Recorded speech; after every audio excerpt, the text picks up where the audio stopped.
Welcome back to WRPL. It's the podcast where we talk about all the things we are watching, reading, playing, and listening to. My name's Ben. And I'm Steve. How's it going, Steve? I'm doing well, Ben. It's 1 a.m. and I just got out of a movie. And an 8-hour shift. And an 8-hour shift, and I'm ready to talk about it. And I've been dicking around doing nothing, waiting for you. So we don't have a lot.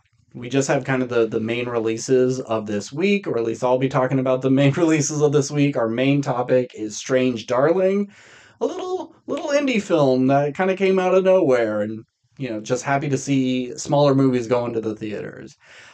As always, let's start with a roll.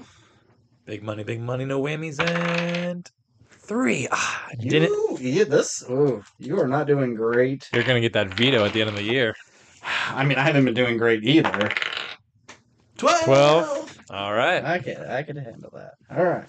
So, one bit of news. Wanted to talk to you. You specifically. Very important for you. You know what I'm going to say? As the War of the Rohirrim trailer? It is.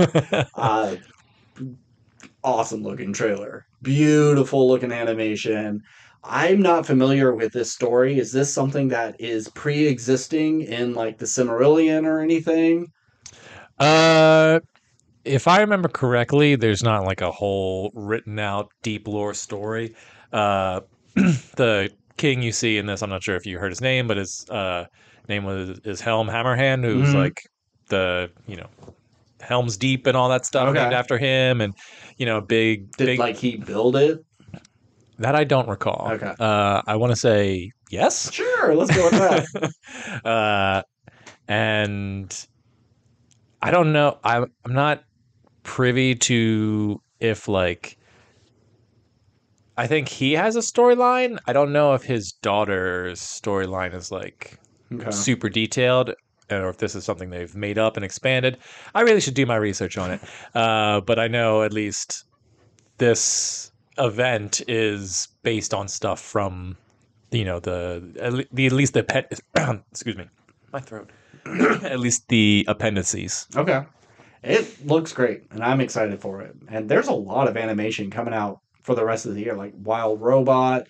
We have that from the creators of Love, Death, and Robots, that video game series is coming out. Fantastic idea. I'm so excited for that. They said there's going to be a Mega Man episode. I'm like, done. I'm there. Oh, there's a Sifu and a God of War? Okay, cool. Amazing. Those are all things I like. And I just wish Netflix would have really doubled down on their animation when it comes to video games. They got Arcane, they got Castlevania. Animation is the best way to adapt most video games. You can't always compress it into a 2-hour movie, so fuck it, give it an 8-episode series. I'm glad to see this, and hopefully we get more. Yeah, good time for animation. That's it. Yeah, you got it. It's late. I don't know what I'm talking about. Cut all this. Did you see Ted Lasso is coming back for season 4? Yeah, it's a little too early.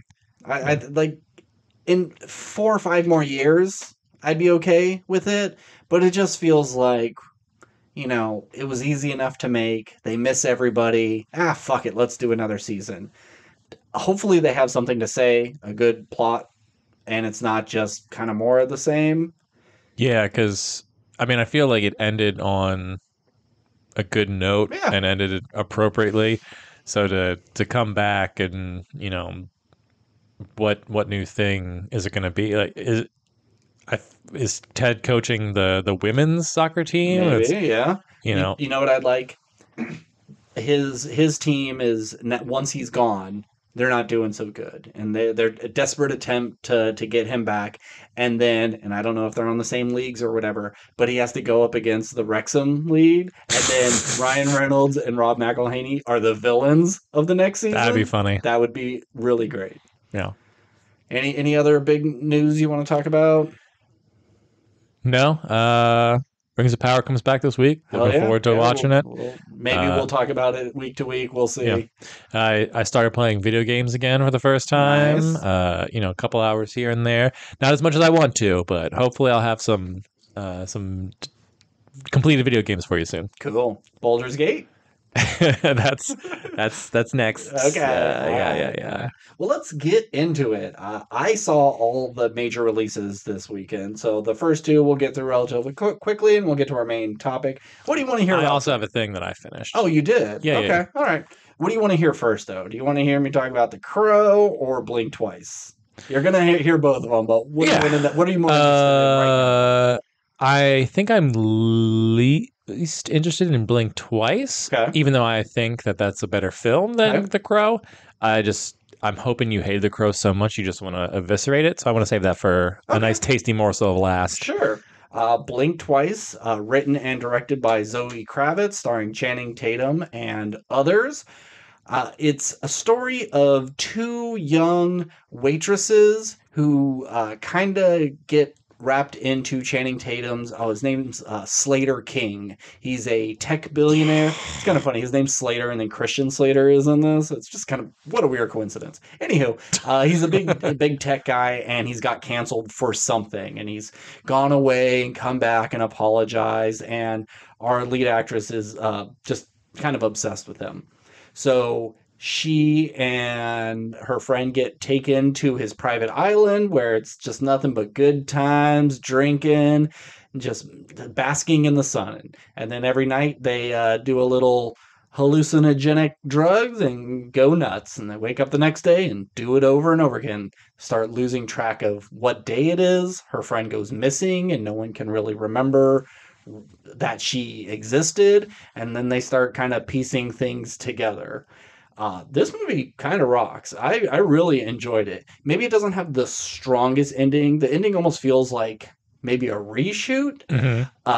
but this is a terrifying movie, and it's the first movie I've ever seen that has a trigger warning at the beginning of it. Wow. It's not super specific, but it's like, hey, if you don't like abuse in all forms, yeah, maybe this isn't the one for you.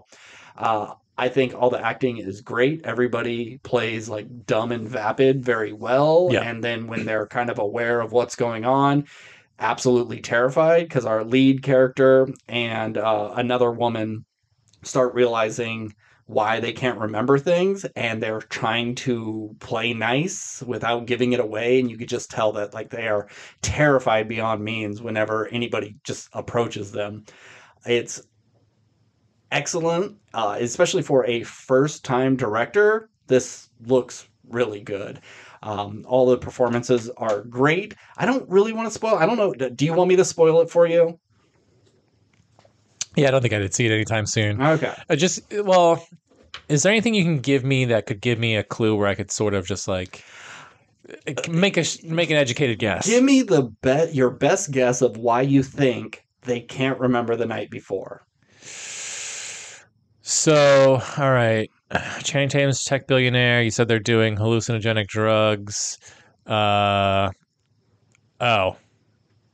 Is he just roofing everybody Pretty much. and just doing awful things to them while they're Yeah. unconscious? Yeah, all the women are being drugged and are pretty much being raped and abused throughout the night. And then when they wake up, they don't remember it. And you're kind of guessing the whole time. You know, like something's being spiked. They all eat this food. There's a champagne with a mysterious strawberry in it. There's always this flowers in their room. There's these crazy snakes on the island. There's perfume and like Crazy snakes. well, I mean, they're just snakes, but they're just there. All snakes are crazy, fucking tubes of muscle. Um, There's a snake smoking a cigarette, and you're just like, whoa, yeah, these with snakes its are crazy. tail, Yeah. that'd be cool. And so it's their perfume that they put on throughout the day. It makes them forget, and it turns out the snake bite actually is a an anti-agent to the perfume. Mm, And so when her friend gets bit when they're partying, she remembers everything. And they're like, can't have that. Kill her. And then they all wake up. They don't quite remember, but they've always been using her lighter throughout the entire movie. And when she's like, no, I had a friend here, and everyone else is like, I don't know what you're talking about. They find the lighter with her name, like, see, there's something going on. And then the women start realizing what's happening. They get the like two of the other girls to like drink some snake venom while they're partying, That would and then suck. yeah, and then they all just kind of like wake up and go, "Oh fuck these guys," and just start murdering everyone. So Awesome. it's pretty great. I loved it. And like the ending is a little iffy. Pretty much she after everyone dies, she saves him. Like she puts the forgetting agent in his vape. So he Mm. like is smoking the vape while he's about to kill her, and then suddenly looks around like, "Whoa, what's going on? What happened to these people? Why are they killed? And why are all my friends dead?" And he's just forgetting everything. So she saves him from the place burning down and is keeping him dumb and made him like give her control of his company. So she's in power and he's just kind of an idiot now. So it's still a good, satisfying ending, but you really want Channing Tatum to get his comeuppance. He plays a pretty good creep. Yeah. It's a good time. I mean, watching a bad time, it's a pretty good time. It's very reminiscent of like a Get Out. Mm-hmm. And it's not going to be for everyone, but it's a strong, first directorial writing debut of someone, and I did. I was gonna say, because you talked about this movie recently, I went back and watched the trailer, and I watched it forever ago Mm-hmm. and had totally blanked it out of my mind. But I was just about to say it. Just from watching the trailer, that had like a Glass Onion meets Get Out vibe. Sure, yeah. Okay. Just because it kind of looked kind of fun, and rich people doing this sort of mystery thing, Yeah. but then also with the memory stuff, I was like, oh, kind of Get Out-ish. So we're on the same page. I think it could have maybe tried to say more because he has a therapist there to help him through, being apologetic for his bad behavior. Mm-hmm. That maybe this was something that the therapist was doing, and it's either, hey, look, I have this drug that allows you to do all the bad shit that you want to do, and they'll never remember, so you'll never get canceled again. Or it could have been a social experiment. How much trauma can we put someone through and have them actually still forget? There could have been maybe a little extra layer on it, but it's not there, and that's just me nitpicking something. Sure. Yeah, but thumbs up. Do you think this movie's this year is what was it called last year? End of the World, or the one with Julia Roberts? Julia Roberts. Yeah, maybe. We'll see how the rest of the year goes. Okay. I don't know if it'll make my top 10, but it's been an okay year. I could see it being at least an honorable mention. Okay, yeah. Fair enough. What did you finish? So you and I enjoyed Delicious in Dungeon quite a bit. Yeah. And I went to my local library, and they had the mangas there. Okay. And I was just like, you know what? Why am I going to wait 2 years or whatever for the show? Let me just pick them up. So I only picked up the ones from where the show ended to the end. What number is that? Like how many total? So there's 14 in total. They only had up to 13 because 14, I don't know if it was, on display somewhere or it was already checked out. It only came out in June. Okay. So they might just not have it yet. But anyway, so I read all those, and then, I had one more book 14 to read. But where'd you start? If one is the beginning of the show. I started on 8. Sorry. Oh, okay. I think the last episode of season 1 was like the first issue of book 8. Mm-hmm. So from 8 to 13, I got to the library, and 14 I just found online and scrolled through there. Sure. It's a good time. Yeah. I think it ends in a nice, fun way.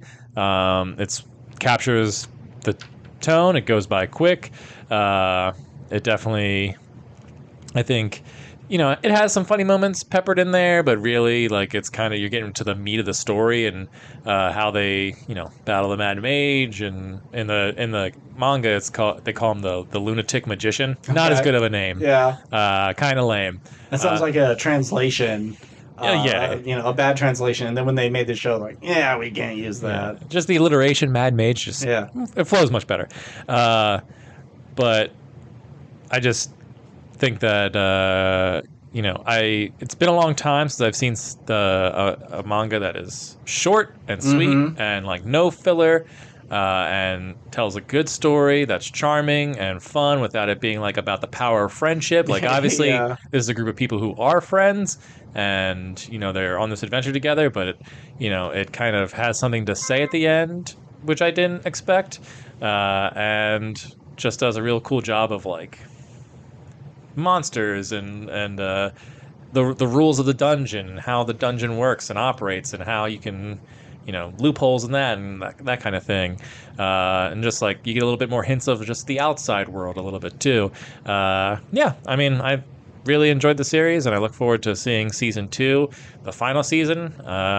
Yeah, so Is there more dungeon adventures? Because a lot of episodes were just, look at this monster. it's kind of like the monster of the week kind of Yeah, thing. does it still do that? Or is it, no, this is the last half. We got to focus on the big final issues. So there's a couple parts where like they run into, this isn't really a spoiler or anything. Early on, they run into a bicorn. So it's a unicorn with 2 horns. Oh, a bull? Yeah, but while unicorns are pure good, bicorns are kind of evil. Are they side-by-side horns or above each other? Side by side. Ah, that's Yeah. boring. If I remember correctly, I'm pretty sure they're just side by. I mean, they're like close to each other. Uh-huh. It's not like devil horns that like loop out or they're anything. just straight. They're just straight horns that don't go forward; they go back. Oh, like an antelope, kind of? Kinda. Okay. Oh, that's boring. That's just like goat-like. Yeah, it's just a. And this unicorn has it on its nose. What is this? They're not rhinos. Oh, I don't like that at all. But since I have the books here, I like that they have some of the monsters on the back, and then I like the art on the front. So cool little books. If you like fantasy, Dungeons and Dragons, anime, good times, I'd say I recommend Delicious in Dungeon, and it won't take you forever because it doesn't drag on for 30 years. Cool. So I wish I had all my stuff and I could get it out of storage, because I have like a 12-issue manga. The only manga series that I have is, Battle Royale, and it's just a contained thing, real simple. No, I mean, maybe they made some spin-offs or anything, but not that I know of, and it's a good little disgusting, horrible read. I was just checking the price because I was curious. Like, can you imagine being a reader of One Piece and buying these books every month and it's storing like, them? Yeah, and it's like, oh yeah, I'm on book 65 or whatever. Like, these things are $15 a pop. Yeah. I mean, when the first one came out, they're probably like 8. Yeah. But still. Yeah. When I was getting into Battle Royale, I read the novel first. I thought I was buying the manga, and I got sent the novel. I was like, oh, fuck this. I don't want to read this. Oh, fuck it. I have it now. And I read it, and like, I got to get this. So I was living on my own in a foreign city, and I had to take the bus all the time. So it was easy to go through books. And I was going to Barnes & Noble or Borders every day or two to pick up the next issue. And I realized, like, I'm spending $10 to $20, I can't remember exactly how much it was, on each issue, and I'm doing this daily. I need to knock this off, so I had to really space it out towards the end. But yeah, it's a pricey thing. With American comic books, they're like $3.50 to $5 or whatever, and they're not even nearly as thick, but you get one once a month of that series. I can't imagine collecting manga. It's like buying a new DVD every single day or week, but like as thick as a VHS, and just storing it is ridiculous.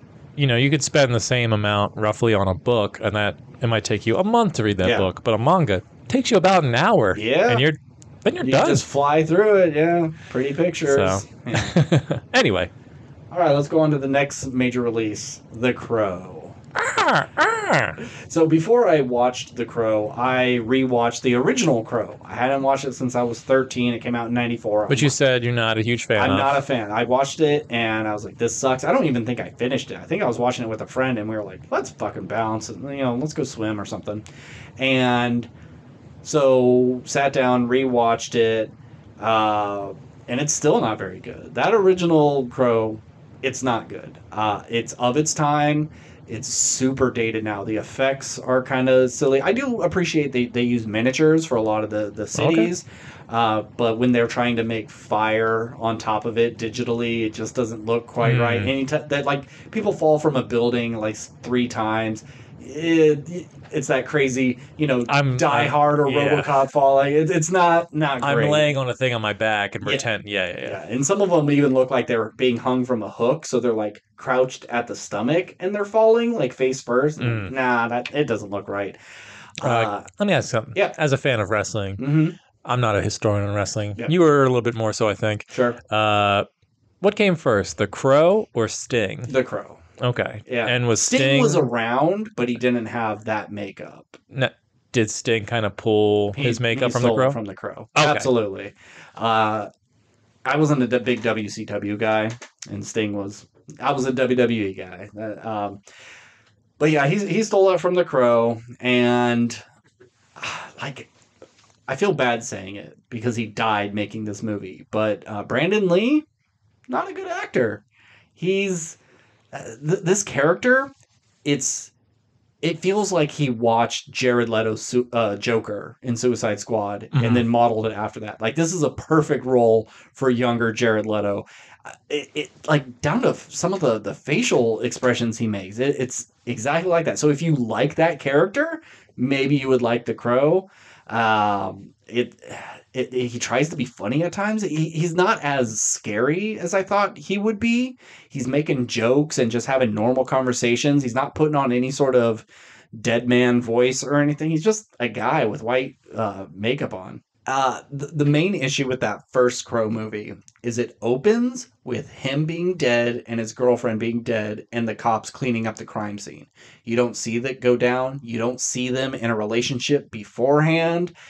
And so when the first time you see him, it's him pulling himself out of the grave. I'm the Crow now, and I got to get my revenge. You don't care for this character because you haven't learned anything about him. Sure. Yeah, you get flashbacks of, oh, his girlfriend was raped and murdered, and he was thrown out of a window.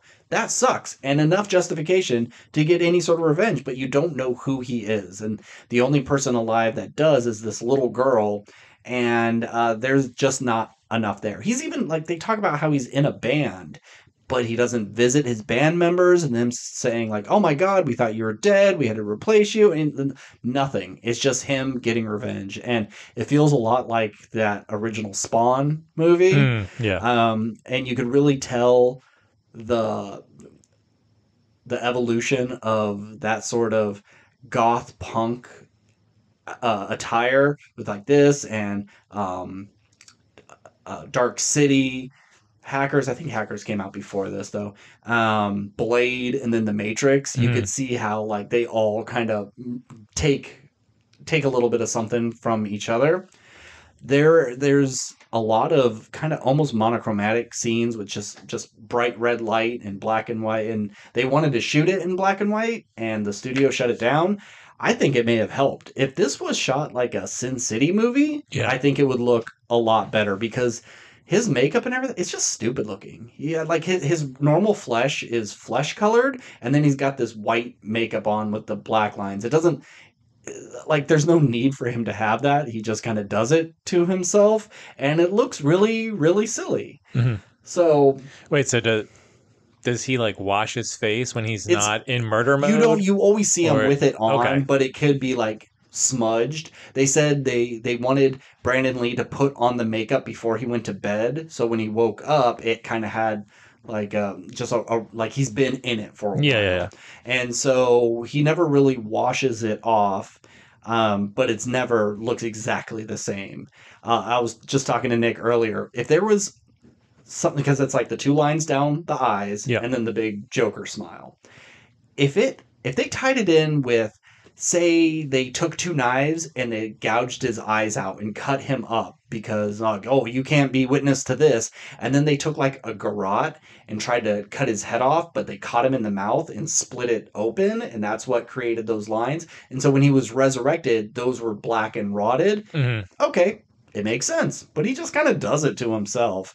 And it's not a very good movie. I was surprised Ernie Hudson's in it. I didn't realize Ernie Hudson was in The Oh, Crow. He's like the main cop guy. But not a great movie. And it was, and then I thought if it had a little bit of charm, maybe I'd go and watch the 3 sequels. You know, there's one where Edward Furlong is the Crow, and yeah, Weird choice. yeah. Okay. But only like one of them's available for streaming. So even if I wanted to, I ain't paying for these things. So I needed a little refresher before I went into New Crow, and New Crow, not that bad.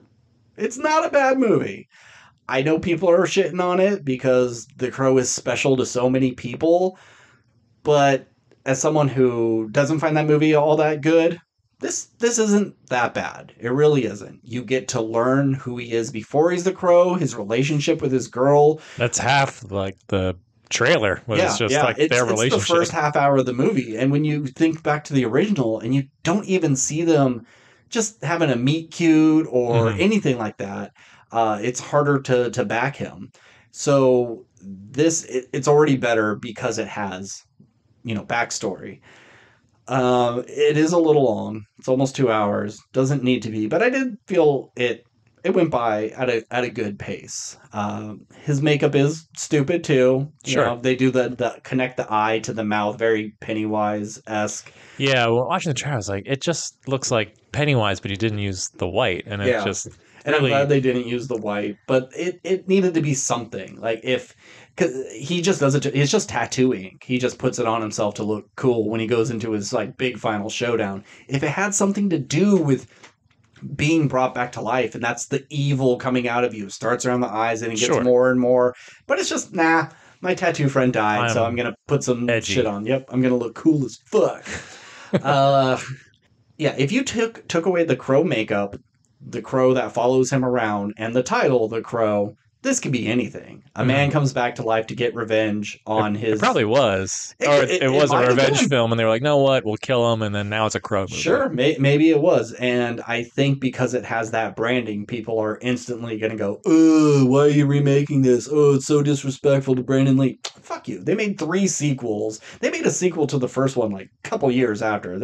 The only people that seem to really give a shit were the actual actors, like the dude who pulled the trigger on the gun that killed him. He gave up acting for a year because he couldn't cope with that, even though it wasn't his fault. It still fucked with his brain. Alec. Anyway, did the original? Do you know if the original trilogy had like a name or anything, like the Murder Trilogy? No. Oh, Murder of Crows. Yeah, no. It's like Crow, City of Angels, Crow, Dominion. I don't know. I can't remember. Oh, yeah, lame. Yeah, but Missed opportunity. They weren't that clever. I think they could make this a series because when he dies, he's in this. Nick was calling it the Crow Depot because it's like a train station, and Crow the Depot. guy's just like, "Hey, you want the crow powers? I'll send you back." And he keeps like dying and then coming back, like, "Oh, what happened to my crow powers?" Yeah. So, well, I'm going to ask you about the original and Sure, this one because I haven't seen either. So, in the original, he comes back as the Crow. Does he also visit like the underworld or the nether realm and some like spiritual guy? So the movie opens, he's dead. Cut to gravesite, pops up. He's like, "I'm ready to get revenge," and that's the whole movie. Yeah, he's figuring it out himself. You just know he dies and he comes back with powers, but they don't explain it whatsoever. Well, there's a voiceover saying the same thing. Of some people say when you die, your body is taken to the other underworld by a crow. But if something so terrible happens, that soul can't rest, and then you could come back as the crow. But there's a guy in this new one that gives him the powers, and by the end, he's saying, like, I'm doing this to get my girl back, and like you can't. She's in hell. She was a bad person. You can't save her soul. So he says, I'll give you my soul. Just let hers go. And I thought it was just her go to heaven instead of hell, but it's actually, it brings it back. They kind of like jump back in time, and the EMTs are able to save her, but not him after he wins. And I thought, oh, now that he was successful because the EMT is the Crow Depot guy telling her, it's like, oh, well, he now passes or gets to relive his life or something. And now Skarsgård is the Crow Depot man. And if you made a sequel, you could get another person in, and then that's the chain. That's a cool idea. I like that. I think so too. So our villain is William Stryker from X-Men Origins Wolverine. Yep. He's made a deal with the devil that he could live forever, but he has to send people to hell. And so that's his thing. He whispers in your ear. He like gets up real close to, and then you kill yourself. And then because you killed yourself, you go to hell. That feeds Satan or whatever. There could have been a better tying of this where maybe Satan's playing both sides. Like, yo, I gave this guy power and he's doing too much and it's going to expose me or something. I need to unleash the crow to balance the scale. Yeah, because if we're under the assumption that this is a like the devil exists and therefore God exists, it seems like maybe God wouldn't have crow people like murdering indiscriminately for revenge. Yeah, because so it just seems like a very devilish power to have. Yep. So is it just like the devil working against himself for fun? They don't explain it, but okay. I think that's or maybe a way they could have gone. God works in mysterious ways. Maybe he has crow warriors. Yeah, maybe that's his favorite animal was the crow. Yeah, maybe. Who knows? But all in all, I think it's pretty okay. It's not a bad watch. If it's on something for free, check it out. It's not bad because there's a couple action scenes. Most of it is him just getting shot up and then healing. But he goes to town with a little short katana on some dudes. And there's some pretty great kills, like in the mouth and then push far back so it splits his mouth way open and they show it in all its glory. That's great. There's a time where the sword is like stabbed in his back and it's poking out the front and he takes a guy's head and like shoves it into his chest. Nice. And then the sword gets turned around, stabbed into his chest, poking out his back, and he just like leans back onto a dude to stab him. There's some good blood and guts in this, and that final action scene is pretty good. Was the original hard R too, or hardish for its time? For at its least time, was it actually violent, or was it kind of? It's gotta be R because there's a lot of cursing and jersing. There's some violence, but it's not super bloody. Okay, but he does definitely kill people. A lot of gunshots. I feel like the original Crow. It's so black. It's just like the Long Night Game of Thrones style. Like, because it's kind of cheap movie to make. It's all shadows. It's pretty dark, but you can see what's going on. Oh, okay. For sure. Good. I mean, did you like their relationship? Yeah, actually, that was the thing I liked the most. I got why Skarsgård wanted to give up everything. You don't know a lot about him. It opens with he lives in a trailer and his mom's all strung out in it, and his white horse is all tangled up in barbed wire. And he has a horse? He has a horse. I don't know. And he cuts his hands. There's a lot of hand cutting in this. A lot of people cutting their palms and mixing blood and stuff. And the horse dies. And the next time you see him, he's already in jail or rehab or whatever it is. And it's a co-ed. The guys and girls, they work out together. They eat lunch together. It's kind of weird that they would let them socialize. And that's where he meets... FKA Twigs, I guess is that's who it is? name. Okay. Yeah.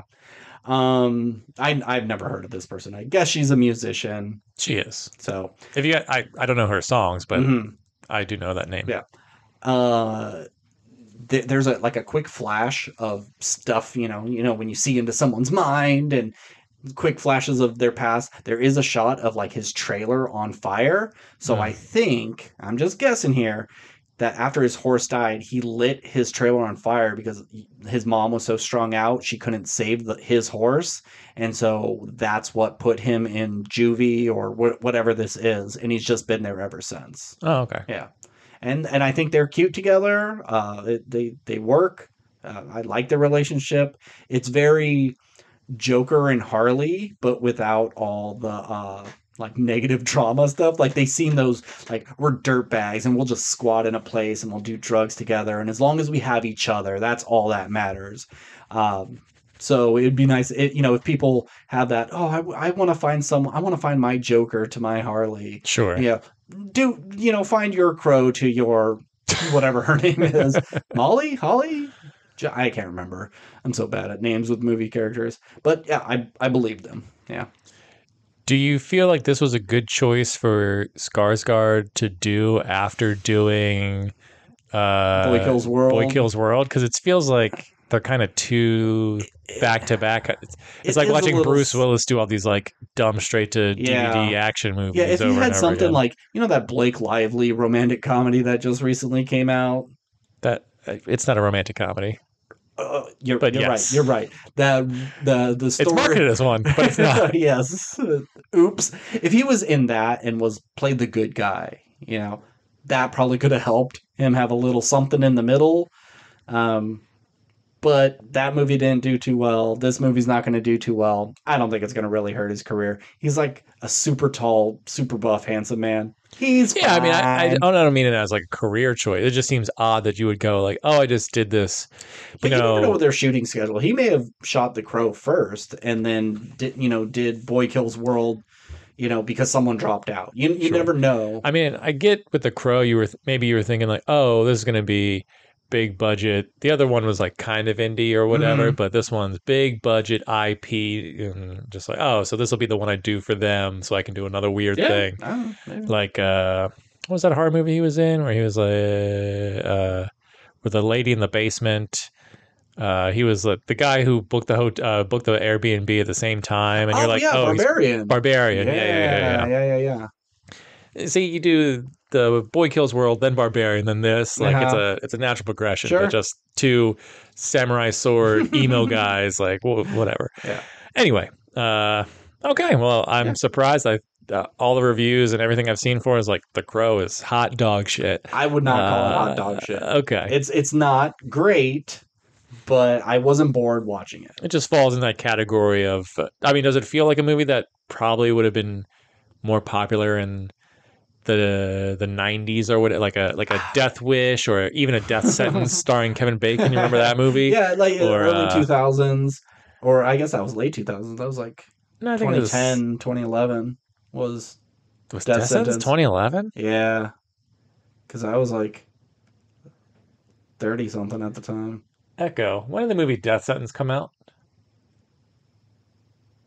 The film Death Sentence was released on August 31st, 2007. Oh, There you go. what? I was gonna guess 2006. Maybe it's the different Death Sentence. I don't know. Anyhow, Anyway, doesn't matter. Yeah, I probably could have done better earlier. This does feel like what sort of IPs do we have and we haven't done to death? Oh, Crow? Sure. I guess it's time for a new Crow. But who cares, really?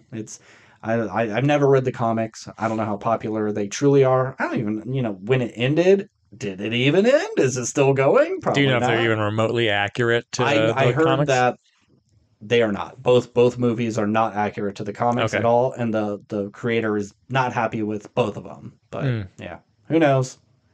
Well, in another 10 years, we'll get a new Crow movie that's Super, strictly to the comic books. I hope not. I don't think we need it. I think this is just an IP that's not all that interesting. Revenge stories are a dime a dozen, and having someone come back from the dead, that's very Spawn like. There's Mhm. stuff you could do, but he doesn't get any special powers except he can't die. He just he heals quickly. Wow, so does Wolverine, so does Deadpool. That's in the world of superheroes, this isn't special. If he can see through the crow's eye, which I think he does in the first one, maybe that could help, or he can summon an army of crows to kill people, something, but I just don't die. Yeah, I mean, everyone, I imagine, fears the great powers of crows. They're very terrifying creatures with Yep. interesting abilities. Uh, okay, well, I feel like I had another thing for you, but at this point, we talked longer on the crow than I thought. Yeah. I remember what I was going to say, and then we can move on. So you said they do the voiceover where like something so terrible happens that brings someone back from the dead. There is 8-ish billion people on this planet. Can we assume that at any given time there are multiple crows, or do you think only one crow can exist at a time? Because I think like that could maybe be a cool thing if, like, let's say something so awful happened to a group of friends. Could all of them come back as crow, or like some of them come back as crows to get revenge for the other friends that have died? Or like if a family gets killed, maybe the family becomes crow, and then you just have multiple. Like, can we get an Avengers Assemble level of crows, and do they all have the same, black makeup, or that they do themselves, or can they, one look, be a bright colored crow? Maybe this crow doesn't have to be all black. Yeah. It can be a rainbow crow. A rain crow doesn't work. Never mind. I thought, whoa, what about you have someone who came back, got his revenge, he's still the crow, but he starts slipping and starts doing stuff maybe he shouldn't because the power has gone to his head. So now this new crow's got to take out the old crow, but there is a point where he is wavering on his love for the girl. There's a reveal, and it's like, oh, maybe I didn't love her as much as I thought, and then he gets shot, goes back to the Crow Depot, and he's like, what the fuck? I thought I didn't die. And like, no, it matters that she is your true love, and you'll do anything for her. You wavering in your love kind of took some of your crow powers away. So I don't know if you could have multiple crows. I don't know the rules, but I like the idea that, instead of just one man, what happens when a bunch of people are wronged all at the same time, Okay. So I know I said we move on, but here we are. Yeah. So in this movie, he completes his quest, goes back in time. She's alive. He's dead. Yeah. End of movie. Yeah. In the original Crow, gets his revenge. What happens? Does the movie just end? What does he do? Does he go back to hell? Does he go back into his grave? If you don't remember, it doesn't matter. Yeah, I think it's just like, I did my thing and everything's better, and the cops give him a thumbs up, the girls give him a thumbs up, and it's done. I think he just Okay. like he's now a vigilante of the night. Lame. All right. Yeah. Moving on. Our main topic? Main topic, yeah. Let's do it. Strange Darling. You were gonna see The Crow when we thought there was only 2 movies to see this weekend. You picked, I guess, the lesser of 2 evils in your mind, and we're going to see The Crow. But I saw Strange Darling early and said, hey, this is worth your time. And you said, fuck it, watch that one instead. I had never even heard of it. I watched the trailer and went, all right. Yeah. It might have potential. So the movie, it starts off with a bang of a woman driving away and a crazy mustached man in a huge truck chasing after her, shooting a gun at her, makes her crash, and she runs into the woods, and he takes off after her. And then we get a little title card of there was a serial killer, and this is the time between 2018 and 2020. There was a prolific serial killer, and this is the final kill. The final kills, yeah, shot on 35 millimeter. And so you're led to believe this dude is after this woman. He's a serial killer. And we start on chapter 3. 3? Mm-hmm. And then we jump to chapter 5. And then back to 1. So, early at the very beginning, they said there's, the Strange Darling, a story in 6 chapters or something like that. That's the title card. And so we start on 3, then go to 5, then 1, then 4, then 2, then 6, and then there's an epilogue. Yeah. Yep. I think if this movie was told chronologically, it wouldn't play as well. 100% It would agree. be very kind of basic. Yeah. But because it keeps you in the dark with a lot of stuff, it definitely is improved. Mm-hmm. Did you like this movie? For the most part, yeah. Yeah. I think my main thing is I think that the concept of the chapters and the going back and forth is the thing that really saved this movie, because I think if, like you said, if you did it chronologically, you just go like, well, that's a pretty generic, straightforward movie. But I think the time jumping definitely lends you to go like, oh, I think it's going this way. But, oh, no, it's actually going this way. Yeah. Wait. No, it's going this way.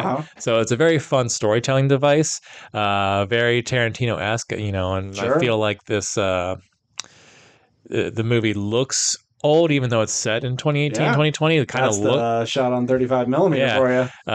Looks kind of like a 80s. It's timeless too, because like she's driving a Pinto or a Gremlin. One point, I mean, there's all modern cars in here, but like she's driving an older car. Kind of feels like, not that it's like grotesque enough to be a grindhouse film, but like kind of like that vibe. Sure. Yeah.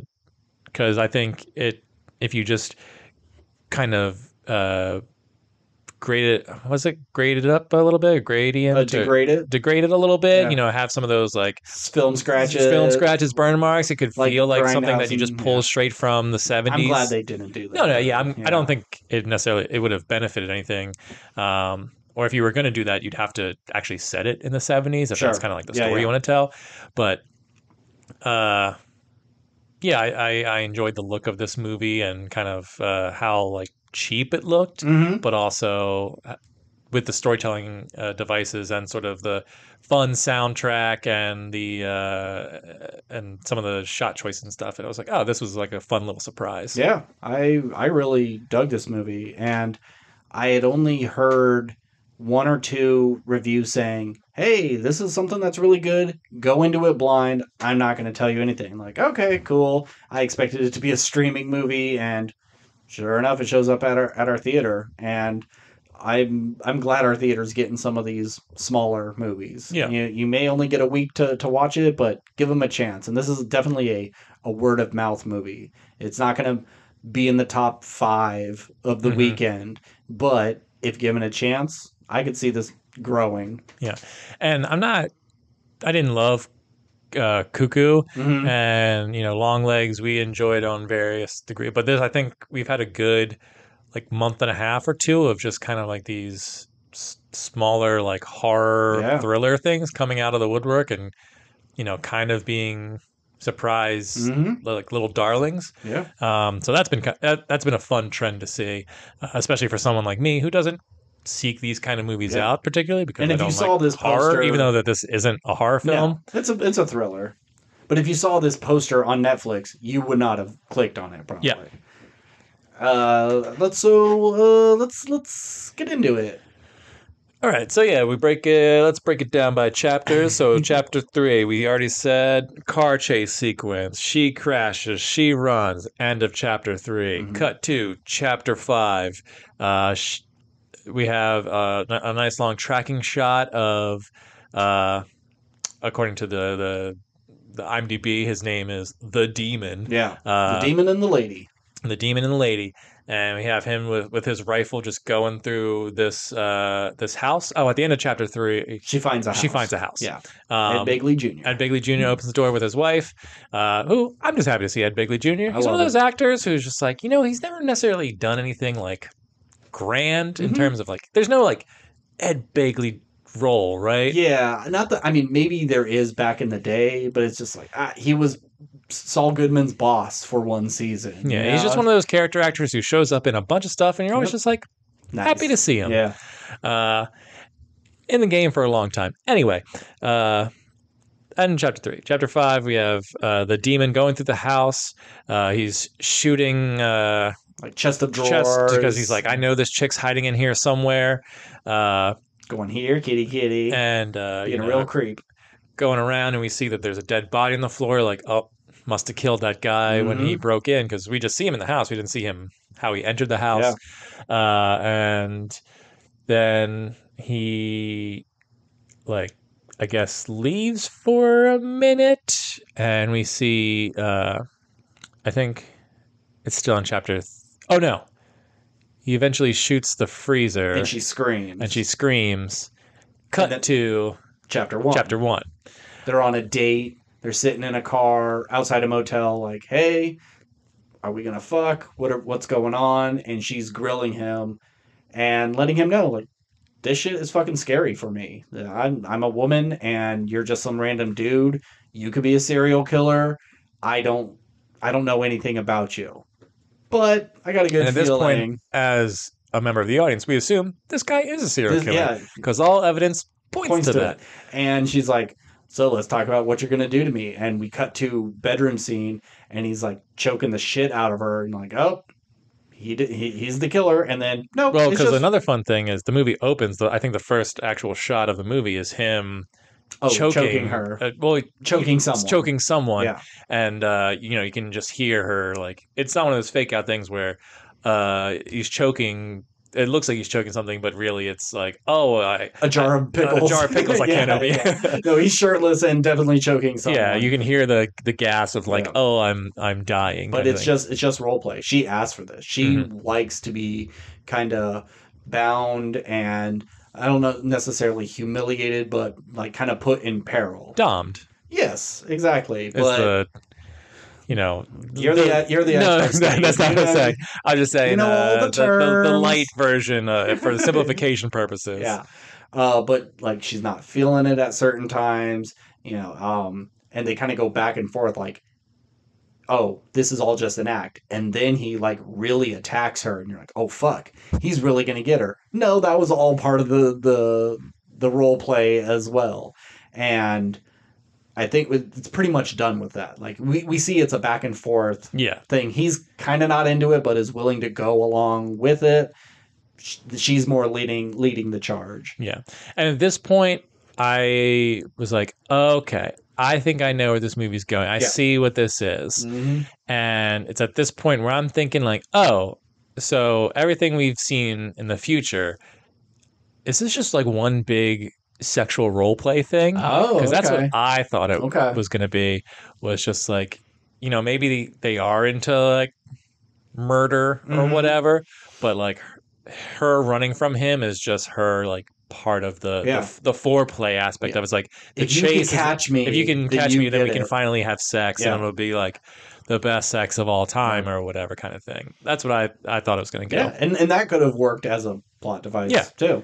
And then we cut to 4, and we go to the happy hippie couple of Ed Begley Jr. who made the grossest breakfast. God. They cooked their Sunday breakfast, and it's like French toast cooked in 4 things of butter, plus chocolate, plus peanut butter, plus whipped cream.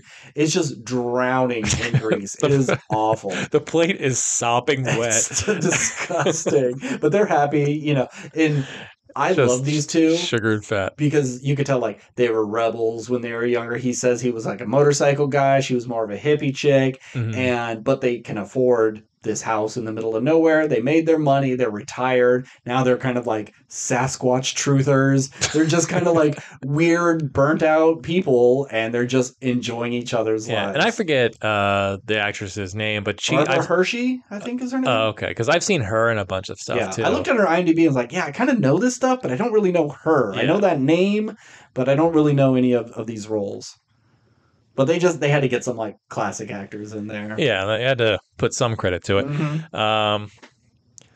But yeah, I feel like we learned nothing about our leads, but everything about these two side characters that really only appear for 5 minutes of screen time. Not much. Because this movie is like an hour and a half roughly, and I think because of the chapter bits, it really helps the pacing of it. It like flies by because you're never bored, because it just feels like each chapter is 10 minutes, even though it's more, but it just goes. Yeah. And I think that helps the film as well. And then in this chapter, they're like, oh, we'll call the police, and she's like, please don't call the police, and you're just like, well, why not? And that's where I'm going. Okay, she doesn't want them to call the police because this is all part of the foreplay aspect. And it's going to be so embarrassing. It's going to be real weird. But then we find out that, oh no, the Ed Begley Jr., who we know was going to be dead because we saw it in the future, he was laying on the floor in his own blood. We just assumed, oh, the demon must have shot him. But nope, it was her. She stabbed him in the chest. Yeah. And so it's revealed like, oh, she's the crazy one. But then you still have these lingering questions of, well, it's his deal. What's his deal? Yeah. I thought he was a bad dude. Is he really just after her, or is she really fighting for her life and she had to do this? Because when the wife comes in, she's very sympathetic. Like, I don't want to kill you. Let's like lock you up somewhere, and then I'll just go away. But she gets away. I like her, like the leading out into the woods, and she just kind of and runs away real quick. Yeah. Because the demon, played by Kyle Gallner. Let's talk about our two leads. It's Kyle Gallner and Willa Fitzgerald. Gotcha. Kyle Gallner I've seen in a bunch of stuff. Random things. Yeah. He's always just background dude, or it's such a straight to streaming movie, and he may be the lead, but he's not a name yet. Yeah. But he was the Flash on Smallville. Oh, yeah. Okay. He was on Veronica Mars back in the day. There's a couple of new things that, like, he was in Scream. I was gonna say, wasn't he a killer in something? No, or? well, I mean, I think he's played bad guys in stuff because he's got got good a bad range. guy face. Yeah, oh, for sure, especially with that mustache, looks like a total creep. And it's revealed in this that this guy's a cop, and like, oh yeah, I should have known he was a cop. And then Willa Fitzgerald, she was in Fall of the House of Usher, which I did not see. Oh. I mean, I'll get her character name here. She played young Madeline. Can I see it for a second? The thing I know her from is she is the sheriff in season 1. Oh, okay. Of Got it. Reacher, and everything else I'm not familiar, but she fucking kills it in this. Yeah, she's great in this. So good. Yeah, I mean, I think they're both really good. Mm-hmm. But the way she's able to manipulate people, like, please help me, someone's after me, and then turning on a dime and going like, you're gonna need to take your clothes off and give me your car. Yeah, she's excellent in this, and this is the type of movie that does not get awards.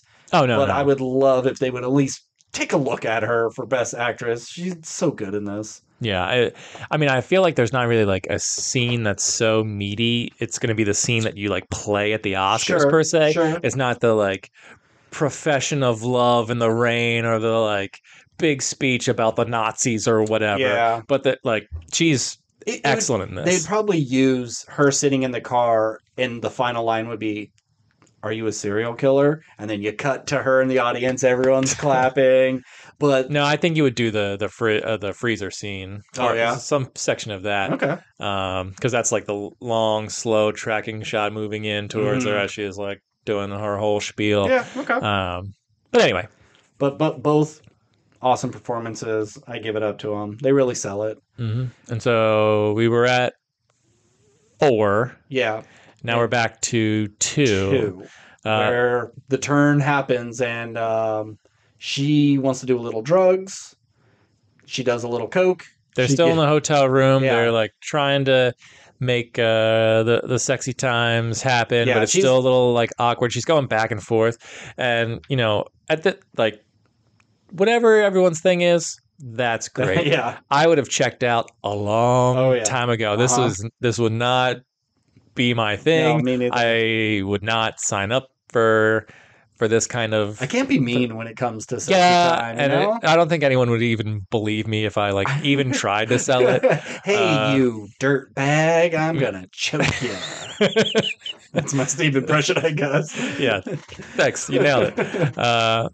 But yeah, so just that was frustrating to watch, and it was. I mean, there's just good acting, but it's just like I was on his side for a good portion. I was like, oh my god, dude, just like get out of here. Yeah. Like her going like, oh yeah, let's start this thing up, and then just flip into like, oh, well, this is you're not lame. doing It's a like, good job. like boner killer. He's trying his best. He's trying so hard, lady. Yeah. Like, give him some credit. And one last ditch effort. She offers him some drugs. It's actually ketamine, and he can't do anything. He's paralyzed, and she's got a taser. She's got a knife and a taser. A knife and a taser, and then drags him back into the room and starts cutting into his chest. Puts an EL for Electric Lady.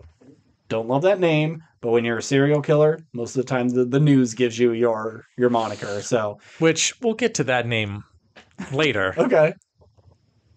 Well, yeah, we'll get to it at the end. Okay. And but he had a gun in his ankle the whole time and fucking blows her ear off. Which, when you see in the beginning, you just assume she's been attacked. You know, your final girl always has a wound as she's running away through the woods. But he's too fucked up on drugs to actually like get a good shot Get off. a killing blow, yeah. But she runs, she steals a car, kills the hotel lady. Can I ask you something? Sure. And maybe I just missed it because it was late and I was falling asleep. I wasn't actually falling asleep. But when she's running through the woods in chapter 1, she finds a bottle of vodka and a thing of cigarettes. Yeah. So that was her stuff, right? I don't think so. Or I think that was just someone living in the woods. And she just happened to and just happened to come across just like a drunk vagrant's hideout spot. Yep. Okay, I wasn't sure if that was like a stash house. No, like in because case like, what are the odds that she would be stopped? because she crashed on the side of the road. Yeah. Yeah, so it was just like a lucky find. Just a lucky find. Yeah. Oh, all right, fair enough. So back to where we were. So he shoots her, then she's running, and then because in the chapter 1 we see her in, I couldn't tell if it was like a nurse's outfit or a prison uniform or something like that, like this all red jumpsuit. She runs into the hotel lobby in her underwear.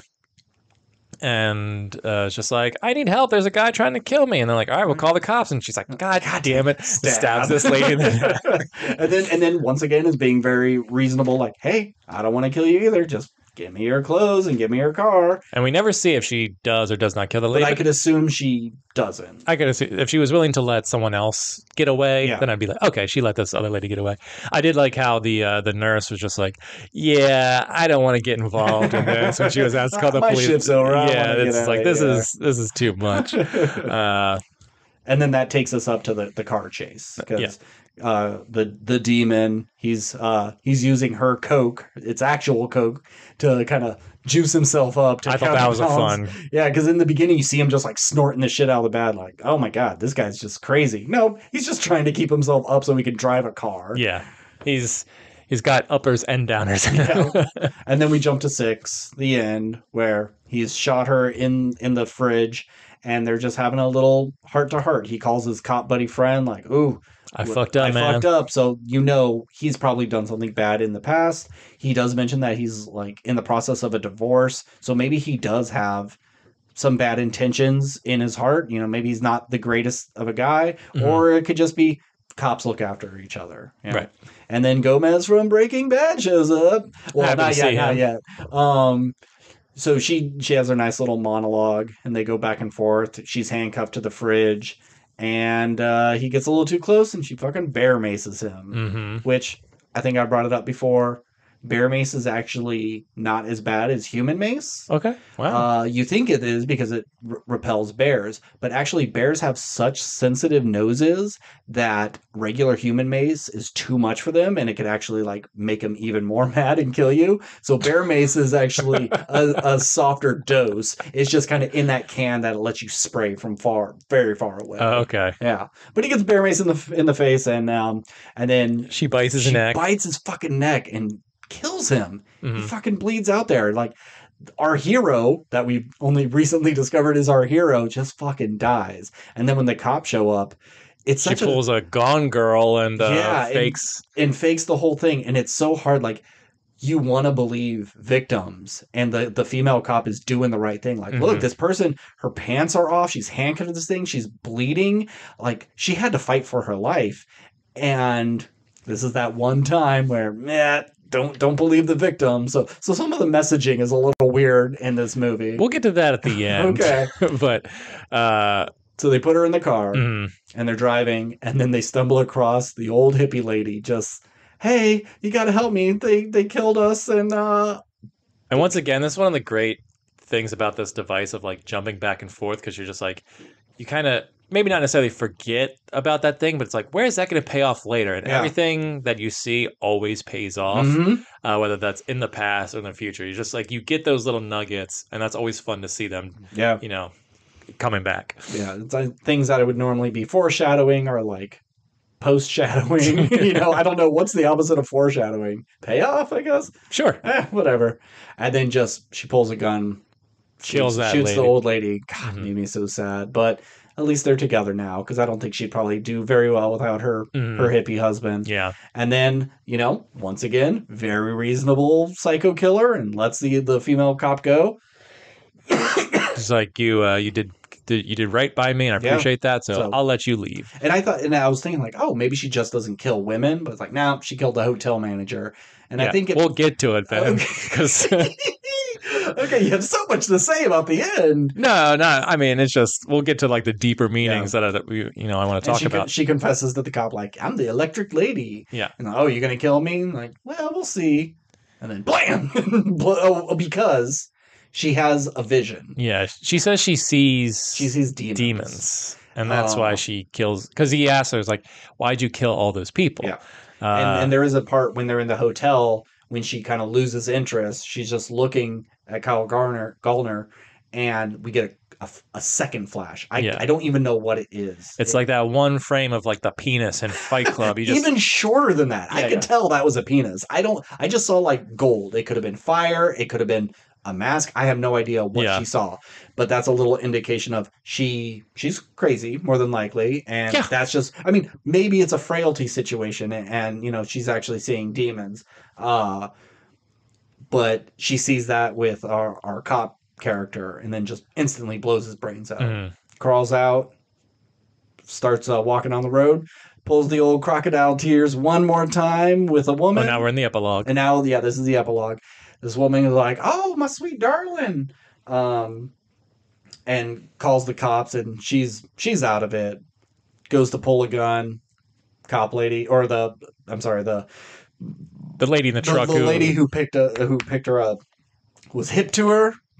Shot her in the chest, something, and then we slowly see her just bleed out. Yeah, just a long, like 3-minute long sequence of her just kind of acting like she's bleeding out. She wants to grab the gun, she can't quite do it because she's got like 3 guns on her, and just the color slowly fades.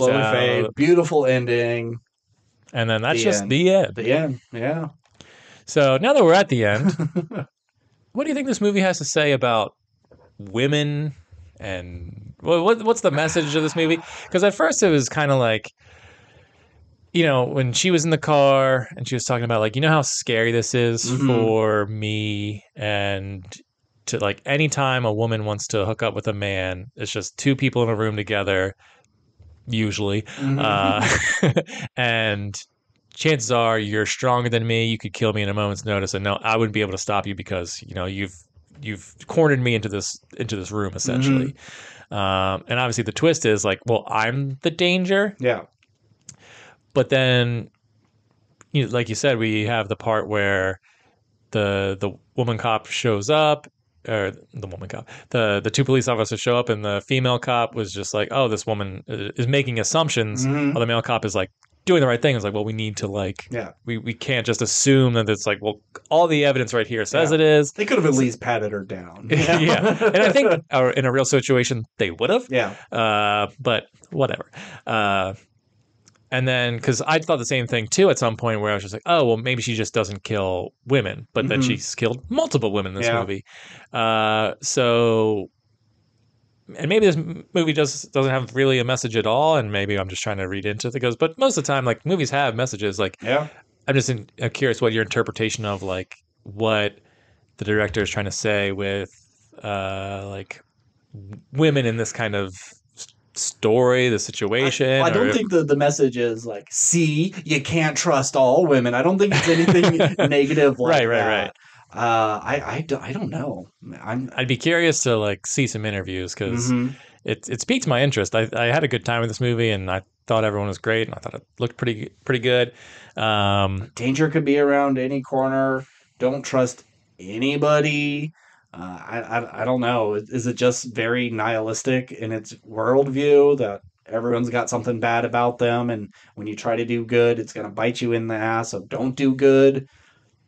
Don't know. Yeah. Just interesting. Yeah.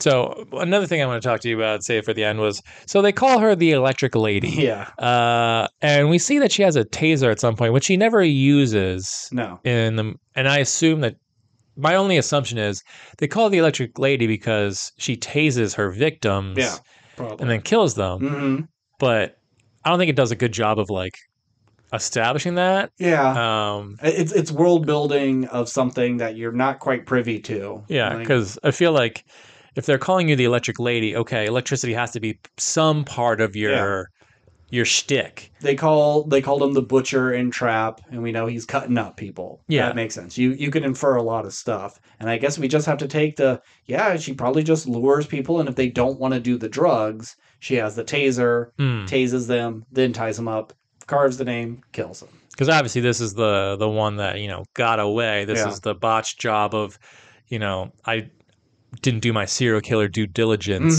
and that's why I wasn't able to like use my trademark taser thing.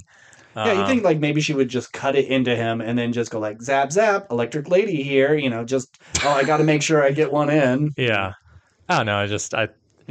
I could only assume it's not a terrible serial killer name. It's just I kind of wish like, what's the deal with that? It sounds like a really shitty Batman villain, in 1950s, like, oh, watch out, Robin, the electric lady. She's on roller skates and it's all very Starlight Express or something. It seems silly. Commissioner Gordon, what are you charging me with? Exactly. Yeah. Well, this outcome was shocking, It works. I mean, those are pretty much the two puns you can do. When I get to court, I'll be... never mind. I was going to do like a thunderous applause. That's where I was going with it. I fucked it up. Anyway. So, yeah. Any final thoughts on this movie other than you dug it? I dug it. This is another, don't know if it's going to go on my top 10. I have to wait till it all shakes out, but I give this the same score as Blink Twice, but I think they just bring different things to the table. I'm going to give this movie a B-. Okay. I did enjoy it. But that editing! I don't think, I'd be surprised if it ends up on my top 10, but I'll probably say it's one of my biggest surprises of the year because, of knowing nothing of it, of seeing the trailer the day I saw this movie, and all the marketing. Not marketing, I mean, just like from what I saw of it today, it was just kind of like you'll never see the twists coming, or blah, blah, just like all these kind of reviews on the poster going like best thriller of the year or whatever. Just like it's good. Yeah. But yeah. Anyway. I enjoyed it. Oh, shout out Giovanni Ribisi is the cinematographer. I saw that. This is besides a couple of music videos, this was his first big cinematography gig, which, hey, he does a great job. It looks good. I'd like to know that story. Why did he do this? And a lot of actors, they learn from behind the camera. Sure. He's been in the game a long time. A long time. And, hey, give it a try. I just wonder... why this? Yeah, why most now? do directing or writing, but he was like, no, I'll just do cinematography. Yeah. Probably just sitting on all that Avatar money. He's like, I don't even fucking work a day in my life, man. I might as well just do whatever the fuck I want. God, he was an Avatar. The Giovanni Ribisi things I think of is he was on Friends. He was Phoebe's stepbrother, half-brother, something like that. And he was in the Mod Squad movie remake with Claire Danes. I don't know why those are the two things I think of. You don't think of Ted? I don't think of Ted, no. I always forget that he's in it until it's on Comedy Central. I go, oh, yeah. He's also in Horizon, an American Saga in the very end, yeah. He's teased as the villain, I think, of the next one? Of the series, yeah. He's good for that time period. It's like him and Ben Foster, and like just give him some bad teeth. They just look great for that role. Pretty sure Ben Foster's not in this, but no, but he was in 3:10 to Yuma. He was 3:10 to Yuma, another good film. Good movie. Yeah. I haven't seen 3:10 to Yuma in forever. I don't remember a lot except that Stagecoach was caught on fire, and Ben Foster's bad teeth. All right, next week. Do you have any idea what? Well, no promises on next week because I will be on a mini vacation, but I'll be back on Sunday. I can probably make something happen, but I'm just saying, I might have to call an audible. Well, the only thing I see right away, since I don't have internet at your house, is that Afraid movie with the AI, John Cho. I don't want to see that shit. You don't have to see that shit. A movie called Slingshot? I don't know what that is. Oh, that's that sci-fi space movie. The space movie. Frenchie. Yes. And Casey Affleck. I wouldn't mind seeing that. But that, I mean, I'm just looking at coming soon. Yeah. I don't know if it's actually that 1992 movie with Tyrese during the Rodney King riots. Yeah. I wouldn't mind seeing that. I may be willing to see that. And then I think the week after that is Beetlejuice and Speak No Evil, something like that. All right. Well, let me see. Friday the 30th, 1992. afraid. Reagan and Slingshot. Okay. So if it They're was making a Reagan movie? Yeah. Is that Dennis Quaid? Yeah. Ugh. Yeah. And it's going to be all like sucking Reagan's dick, you know, even though he's one of the worst presidents we ever had. But that's not this podcast. Hot takes over here. Yeah, it really isn't a hot take. Any Democratic person will tell you Reagan was a piece of shit. All right. But he was such a good actor, though. Oh, was he? That was Reagan, right? Or was that Nixon? No, it was Reagan. Oh, okay. No, I'm just kidding. We'll figure something out for next week. Probably a new release, at least from me. Or worst case scenario, we do it. Or not worst case scenario, because we love doing them. This week's that? Yeah. Sure, we can do them both. Nice. Just depends on when you get back from your little vacation. I'm sorry. All right. Well, if you want to hit us up, we are at WRPLpodcast@gmail.com. We're on Instagram, TikTok, Threads, and Twitter. Yes. Yeah, hit us up with any of your questions, comments, or concerns. Did you see Strange Darling? And what did you think? And what's your favorite Kyle Gallner movie? He's having a renaissance right now. I want to see Dinner in America. I hear that's really good. But yeah, leave it in the comments below or hit us up on the email or whatever. As always, I'm Ben. And I'm Steve. And keep consuming.